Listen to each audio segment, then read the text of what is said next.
তো আমরা দেখতে পাচ্ছি এখানে ভয়াবহ আগুন লাগার ঘটনা ঘটেছিল। এখানে আমরা দেখতে পাচ্ছি যে ধোঁয়াটা এখনো পর্যন্ত নিয়ন্ত্রণ আনা সম্ভব হয়নি।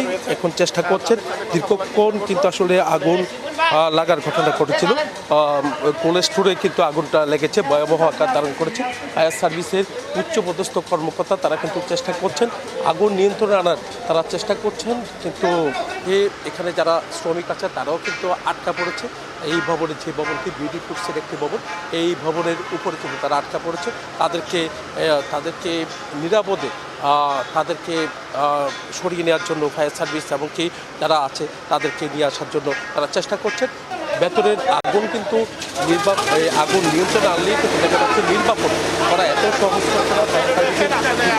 কর্মকর্তা তারা যেমনটা জানিয়েছেন, সে দীর্ঘক্ষণ ধরে কিন্তু তারা চেষ্টা করছে যে এখানে আমরা যেখানে এসেছি, যেখানে আগুন লাগার কথা করেছে বিডি একটি প্রতিষ্ঠান, এখানে কোল্ড স্টোর, সেই কোল্ড স্টোরে কিন্তু আগুন লাগার ঘটনাটি ঘটেছে। আমরা দেখানোর চেষ্টা করছি, দেখতে পাচ্ছেন বড় আকৃতির একটি কোল্ড স্টোর, এখানে মাছের গুদাম ছিল, এখানে প্রিজার্ভ করে রাখা হয়, সেই গুদামে কিন্তু আগুন লেগেছে। তবে বৈদ্যুতিক শর্ট সার্কিট থেকে আগুনের সূত্রপাত হয়েছে বলে 200-র বেশি সার্ভিস ও ফিচারে লেনদেনের সব বিকাশ অ্যাপে সম্ভব। আমরা জানতে পেরেছি আপনি কি এখানে এখানে ভিডিও করছেন, এখানে যারা আছে তাদের সাথে আমরা কথা বলার চেষ্টা করব।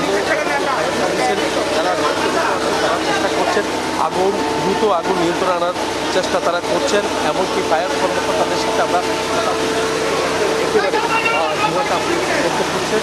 পুরো যে কোল্ড স্টোরটি রয়েছে সেই কোল্ড স্টোরে কিন্তু আগুন ছড়িয়ে পড়ছে, আগুন নিয়ন্ত্রণে আনা হয়েছে। তারা বলছেন যে আগুন নির্বাপনের কাজটি কিন্তু তারা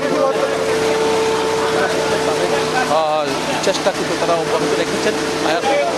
তারা চেষ্টা করছেন সে আগুন দ্রুত নিয়ন্ত্রণে আনার চেষ্টা করছেন। তবে হতাহতের ঘটনা ঘটেনি, বৈদ্যুতিক শর্ট সার্কিট থেকে আগুনের সূত্রপাত হতে পারে বলে তারা ধারণা করছেন। আমরা ফায়ার কর্মকর্তাদের সাথে কথা বলেছি, তারা যেমনটা জানিয়েছেন এখানে ভয়াবহ আকার ধারণ করেছিল আগুন, এই আগুন নিয়ন্ত্রণে আনার জন্য কিন্তু তারা চেষ্টা করছে। আমরা